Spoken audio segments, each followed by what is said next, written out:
Waalaikumsalam warahmatullahi wabarakatuh. Kepada Ibu Wali Murid yang saya hormati serta kepada Ibu sebagai narasumber yang saya hormati, sebelumnya saya ucapkan terima kasih atas kehadiran dari Ibu Wali Murid memenuhi undangan dari kami dalam acara parenting dengan tema tetap gembira menemani anak belajar di rumah. Supaya menyingkat waktu, kita langsung saja. Silakan pada Bu Uut sebagai narasumber, waktu dan tempat kami persilakan. Terima kasih. Assalamualaikum warahmatullahi wabarakatuh. Waalaikumsalam warahmatullahi wabarakatuh. Pada kesempatan hari ini saya akan berbagi ilmu ya Bu, bukan kita berbagi sharing aja ya Bu ya, tentang tetap gembira menemani anak belajar di rumah. Selama masa COVID ini, kegiatan yang biasanya kita lakukan di luar rumah itu otomatis harus dikerjakan di rumah. Hal ini dilakukan untuk mencegah agar pandemi ini tidak semakin meluas. Karena sifatnya mendadak, orang tua itu mau tidak mau harus beradaptasi cepat. Meskipun tidak semuanya siap ya Bu dengan perubahan ini. Bagi orang tua yang selama ini sudah bekerja juga dibawa ke rumah, di rumah juga anak belajar, itu kan jadinya apa ya Bu, prosesnya itu kita juga harus menjadi pendamping juga sama proses belajar, membuat tugas yang dilakukan itu bertambah, dan kita harus menyediakan waktu juga untuk menemani anak. Namun selama belajar di rumah ini kita masih ada sisi positifnya Bu, jadi kita bisa lebih mengenal anak, kita bisa lebih berkomunikasi dengan anak juga. Jadi tidak cuma sisi negatifnya aja, tapi sisi positifnya juga ada. Saya akan berbagi tentang hal-hal yang harus diperhatikan agar kita tetap semangat, tetap bergembira dalam mengajar anak belajar di rumah. Pertama, memahami beda belajar di rumah dan sekolah di rumah. Hal pertama yang sebaiknya Ibu ketahui adalah pengertian belajar di rumah atau home learning berbeda dengan homeschooling atau sekolah di rumah. Artinya, orang tua atau keluarga harus menjadi pendamping utama dalam kegiatan pendidikan yang basisnya di rumah. Tentu saja, karena ini kita mendadak jadi guru di rumah, ada toleransi di sana-sini selama menjalankan proses tersebut, karena situasi itu tidak ideal untuk kita, orang tua, guru, dan juga anak-anak yang biasanya di sekolah ujuk-ujuk ya Bu, kalau bahasa Inggrisnya ujuk-ujuk belajar di rumah, kan situasinya nggak ideal ya Bu, buat anak juga, buat orang tua juga.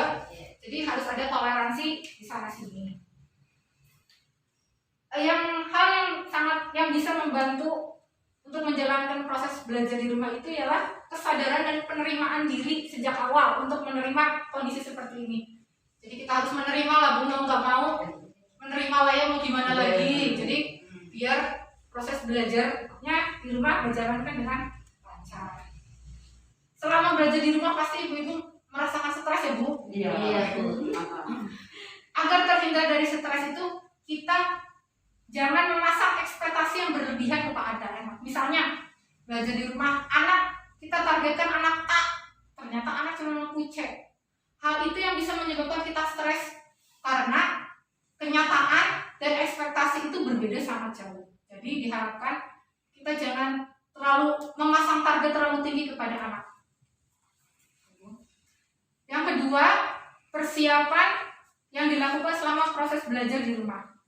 Perlu diingat, selama belajar di rumah itu orang tua itu bukan guru atau pengganti guru.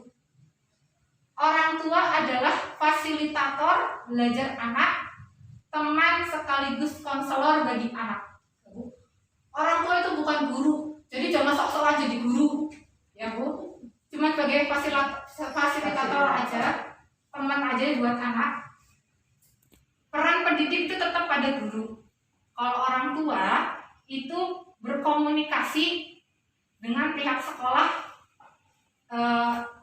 agar tetap bisa melaksanakan proses belajar dari rumah.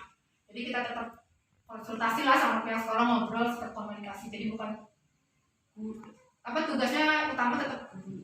Oke. Beberapa hal yang proses belajar mengajar itu disesuaikan dengan kondisi anak, Bu. Artinya tidak harus saklek dengan mengikuti peraturan sekolah. Kondisi anaknya A, kita di sekolah peraturannya B, kita maksa. Itu tidak boleh, Bu. Harus disesuaikan dengan kondisi anak. Beberapa hal yang harus disesuaikan antara lain gaya belajar, jadwal belajar, kondisi belajar, mengikuti ketersediaan prasarana dan jam istirahat. Misalnya gaya belajarnya, kalau di sekolah misalnya belajarnya guru sama ini, kalau di rumah misalnya sambil bermain apa, misalnya diajak anak bermain dulu, seperti itu. Jam belajarnya juga harus fleksibel, jangan saya bisanya jam 7, berarti anak harus jam 7. Ya. Faktor yang utama dalam menjaga keselarasan kegiatan belajar di rumah adalah komunikasi, Bu. Kita tetap harus ada komunikasi dengan anak. Salah satu contoh manfaat yang dalam berkomunikasi adalah menentukan proses yang pas dalam belajar anak. Jangan memaksakan kehendak. Misalnya, belajar 1 jam pelajaran, isinya penjelasan terus, Bu. Pasti anak kan bosan. Dalam 1 jam itu biasanya ada penjelasan dan mengerjakan tugas.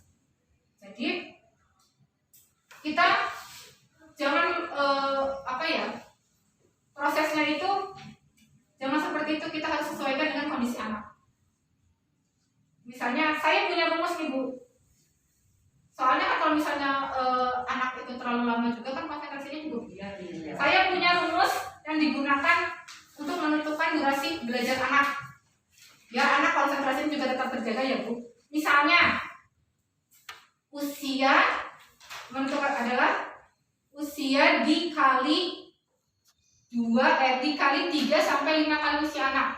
Misalnya usia 5 tahun dikali 3 sampai 5, berarti durasi untuk belajar anak usia 5 tahun itu sekitar 15 sampai 25 menit. Itu sudah maksimal ya, Bu. Lebih dari itu anak pasti konsentrasinya sudah buyar. Terus pokoknya intinya di sini tuh tetap kita harus mengkomunikasikan kepada anak tentang cara belajar, tempat belajarnya mau di mana, jam belajarnya mau kapan, itu cara belajar seperti itu tetap harus dikomunikasikan dengan anak biar anaknya juga semangat, ibunya juga tidak terlalu marah-marah ya, Bu, emosi ya, Bu. Tapi walaupun seperti itu, walaupun kita sudah mengkomunikasikan, pasti tetap ada stres ya, Bu. Tetap emosi ya, Bu. Saya punya kiat untuk mengelola emosi saat belajar di rumah. Cara pertama dan yang paling mudah dilakukan adalah mengatur nafas. Jadi kalau ibu udah emosi, tarik nafas, sabar. Seperti itu ya, Bu. Tarik nafas, mengatur nafas. Dengan cara ini diharapkan bisa membuat ibu kembali menyadari situasi dan apa yang terjadi sekarang sehingga menjalaninya tanpa beban. Anakku mau belajar biar mau mengerjakan tugas, jadi kita harus tarik nafas terus. Jadi sambil mengingat-ingat, oh ya, apa sih namanya, apa yang mau kita, apa situasi yang sedang terjadi saat ini. Ya, untuk itu ada yang mau ditanyakan dulu? Assalamualaikum warahmatullahi wabarakatuh. Waalaikumsalam. Saya mau tanya ya, Bu, tentang yang cara mengatur emosi tadi yang sudah Ibu katakan tadi. Bagaimana cara mengatur emosi kita dalam menghadapi BDR yang selain tarik nafas tadi itu, karena tarik nafas itu mungkin sudah dilakukan, tapi ternyata emosi itu masih meluap lah ya, karena tingkat stresnya tinggi, jadi emosinya itu semakin tinggi lah. Apakah ada cara lain selain dengan tarik nafas itu? Terima kasih. Ada yang nanya lagi berikutnya? Assalamualaikum warahmatullahi wabarakatuh. Waalaikumsalam. Saya mau tanya, bagaimana agar target pendidikan itu bisa tercapai, karena keadaan belajar di rumah ini yang tidak maksimal seperti belajar di sekolah. Bagaimana caranya agar target pendidikan itu bisa tercapai? Terima kasih. Baik, terima kasih. Saya jawab dulu pertanyaan dari Ibu siapa tadi? Ibu Rini ya Bu. Kita sudah menarik nafas, sudah mengatur nafas, tapi masih emosi, masih panas. Kita pertama memang emosi itu harus dikeluarkan ya Bu. Iya. Mungkin cara pertama kita dengan mengingat-ingat dulu kenangan-kenangan yang indah. Ya refleksi Bu. Biar refreshing dulu. Udah diatur nafas tapi tetap nggak bisa. Udah kita ingat-ingat dulu kenangan-kenangan yang indah. Misalnya masa pacaran dengan suami dulu, apa dapat hadiah apa, dapat lotre apa, dapat undian apa gitu. Tapi kalau masih tetap nggak bisa juga, saya ini punya teori yang biasa saya kerjakan di rumah itu teori kecap. Teori kecap itu kayaknya itu kelola harapan atau target, fungsinya untuk mengembalikan stres kita pada kadar secukupnya. Tadi kan kita tetap walaupun mengajar anak, walaupun kita targetnya tidak terlalu tinggi, tapi kan tetap kita punya target ya buat anak ya.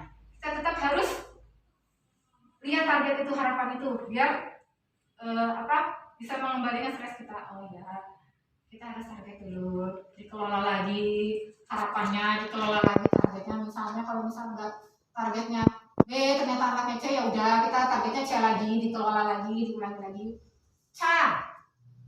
Cari tahu tentang diri sendiri dengan cara mengenali kelebihan dan kekurangan sehingga berguna saat menetapkan ekspektasi berdasarkan realita. Kita harus mengenali kelebihan kita dan kekurangan kita. Jangan terlalu memaksakan diri. Kalau kita nggak bisa, masa harus memaksakan? Kasihan ke anaknya juga. Selanjutnya, udah kita menemukan kekurangan dan kelebihan diri sendiri. Selanjutnya kita cari cara mengelola emosinya.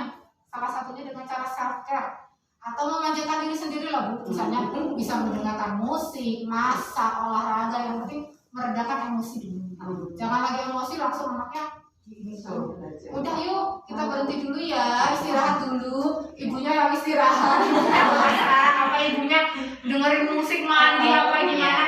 Cara menghilangkan stres orang kan berbeda-beda ya Bu. Dan P-nya, bila perlu memakai bantuan. Setelah menyadari kekurangan atau ketidakmampuan diri sendiri, jangan sungkan meminta bantuan orang lain, bermula dari anggota keluarga. Misalnya minta bantuan suami ya boleh. Pak aku nggak bisa hari ini, udah nggak sanggup lah, yuk bantuin gitu.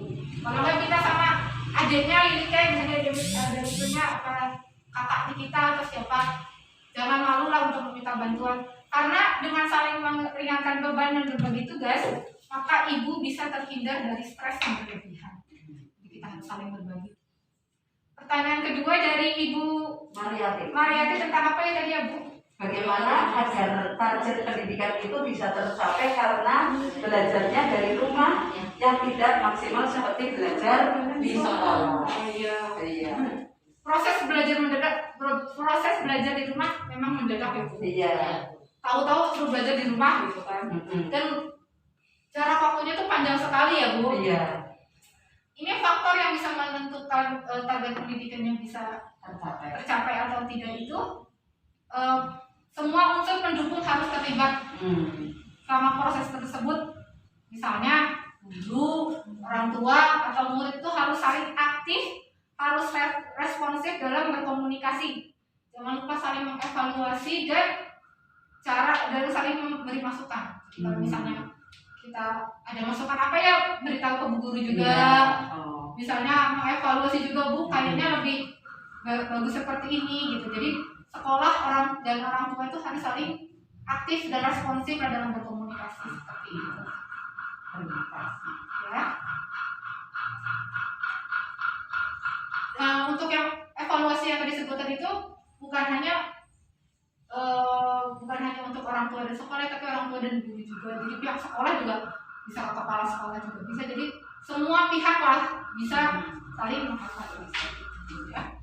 Mungkin cukup sekian penjelasan dari saya tentang materi tetap gembira menemani anak belajar.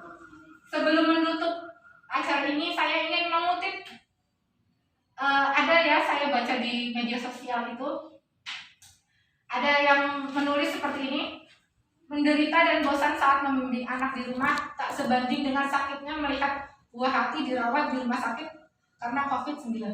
Jadi setuju? Jadi ya saya bersakit-sakit dahulu, bersenang-senang kemudian ya Bu, daripada nanti anaknya yang kenapa-napa. Jadi kita ya, saya juga mengucapkan terima kasih kepada orang tua yang telah ikhlas dan gigih dalam menjaga pendidikan, yang gigih dan menjadi garda terdepan dalam menjaga pendidikan anak. Terima kasih ya. Terima kasih, sekian dari saya. Wassalamualaikum warahmatullahi wabarakatuh. Waalaikumsalam warahmatullahi wabarakatuh. Ya Ibu, saya ucapkan terima kasih kepada narasumber yang telah menjelaskan tentang tetap gembira menemani anak belajar di rumah.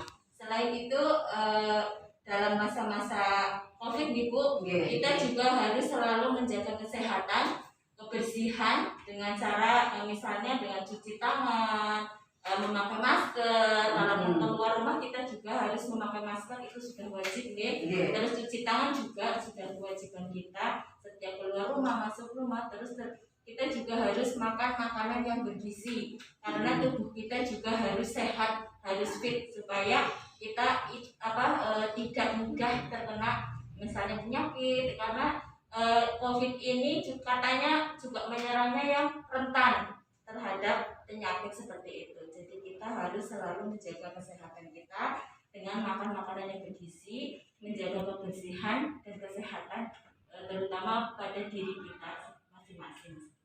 Untuk anak-anak kita juga selalu diingatkan Ibu, selalu cuci tangan dan memakai masker, juga jaga kesehatan seperti itu. Bagian cukup sekian penjelasan dari kami dari pertemuan kali ini, cukup sampai di sini guys. Semoga semuanya bermanfaat. Wassalamualaikum warahmatullahi wabarakatuh. Waalaikumsalam warahmatullahi wabarakatuh.